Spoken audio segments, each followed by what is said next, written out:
41 నిమిషములకు విడిచిపెడుతుంది. ఈ ఇన్ని గంటలు మన యొక్క భారతదేశమున ఈ గ్రహణ ప్రభావం ఉంటుంది.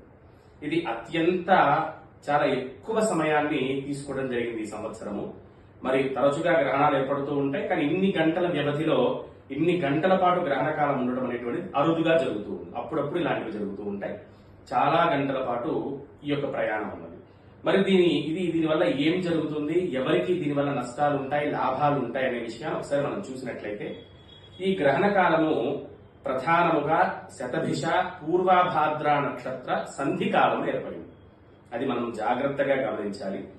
శతభిషము పూర్వభాద్ర ఈ రెండు నక్షత్రములకు సంధి కాలమున గ్రహణం ఏర్పడుతుంది. మరి గ్రహణం విడిచే నాటికి పూర్వభాద్ర కాలము, గ్రహణం పట్టే నాటికి శతభిష కాలము ఉండడం జరిగింది. మరి ఈ విధముగా రెండు నక్షత్రములలో గ్రహణం రావడం కూడా ఈసారి ఒక విశేషముగానే చెప్పవచ్చు. దానివల్ల ఏం జరుగుతుందో కూడా తెలుసుకుందాం. మరి దీని ప్రభావము శతభిష నక్షత్రానికి ముందు ఉండేటువంటి ధనిష్ట పైన, పూర్వభాద్ర నక్షత్రం తదుపరి వచ్చేటువంటి ఉత్తరాభాద్ర నక్షత్రం పైన కూడా కొంతమేర చూపిస్తుంది. అనగా ధనిష్ట, శతభిషం, పూర్వభాద్ర, ఉత్తరాభాద్ర ఈ 4 నక్షత్రముల జాతకులు ఈ గ్రహణ ప్రభావితానికి గురి అవుతారు. మరి ఈ 4 నక్షత్రములు మకర కుంభరాశులలో ఉంటాయి కాబట్టి మకర కుంభరాశుల జాతకులు ఈ సంవత్సరం గ్రహణ ప్రభావితములు పీడితులుగా మారుతారు. అంతేకాదు ఈ యొక్క సంవత్సరం వచ్చేటువంటి ఈ గ్రహణమున మేషము, కర్కాటకము, సింహము, తుల ఈ 4 రాశుల వారికి కూడా అత్యంత ప్రమాదకరముగా చెప్పబడింది.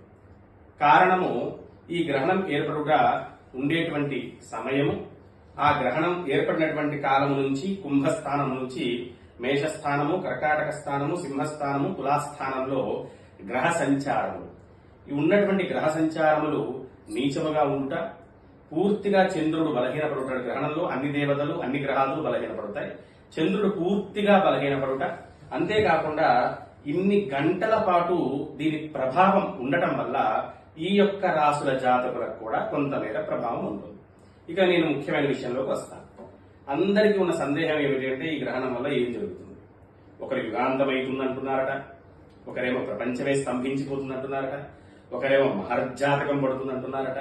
మరి ఇవన్నీ నేను వాటి గురించి ప్రత్యేకించి మాట్లాడి అవన్నీ చూడలేదు. మన తోటి వారు నాకు పంపి చూడమన్నా నేను చూడలేకపోయినా వారితో మాట్లాడినప్పుడు చెప్పిన విషయాలు నేను వాటి గురించి వివరణ ఇవ్వడం కోసమే ఈ రోజు వీలు చేసుకుని ఈ యొక్క వీడియో చేస్తున్నాను. ఈ యొక్క జాతకులకు దోషం కలిగేటువంటి మాట యథార్థం. మకర కుంభ రాశుల వారు ప్రభావితమయ్యేటువంటి మాట యథార్థం. మహర్జాతకులు పట్టవు, ఉపద్రవాలు సంభవించవు.